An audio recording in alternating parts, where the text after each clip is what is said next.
waxaa soo shacbaxay khilaaf u dhaxeeya midowga musharaxiinta Soomaaliya iyo madaxweynayaasha Jubbaland iyo Puntland oo mar xulafo siyaasadeed ku ahaa la dagaalanka madaxweyne Farmaajo.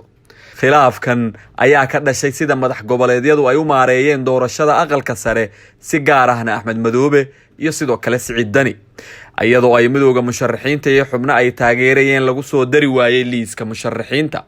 kadib musharaxiinta ayaa soo saaray qoraal ay ku dhaleeceeyeen sida ay ku bilowdeen doorashooyinka dalka gaar ahaan aqalka sare, waxaana ay toos fariin ugu direen madax goboleedyada iyaga oo markaa dalbaday in kaalinta dowlad goboleedyadu ay ku ekaato fududeynta iyo habsami u qabsashada doorashooyinka.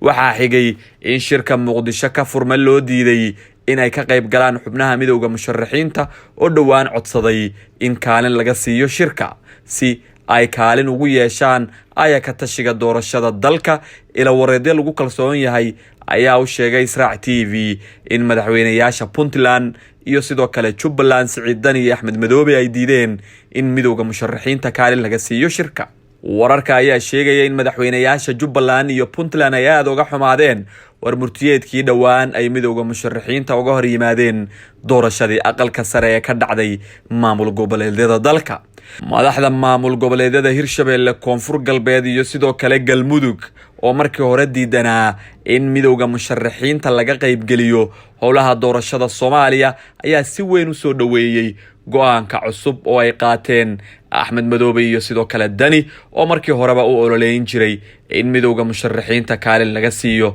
shirka wada tashiga. madaxweynayaasha maamul goboleedyada Puntland iyo sidoo kale Jubbaland iyo midowga musharaxiinta ayaa hore u samaystay golaha badbaado qaran ka hor inta aysan doorashada bilaaban, waxaana hadda muuqata in labada dhinac ay kala tageen isla markaana uu burburay golahaasi.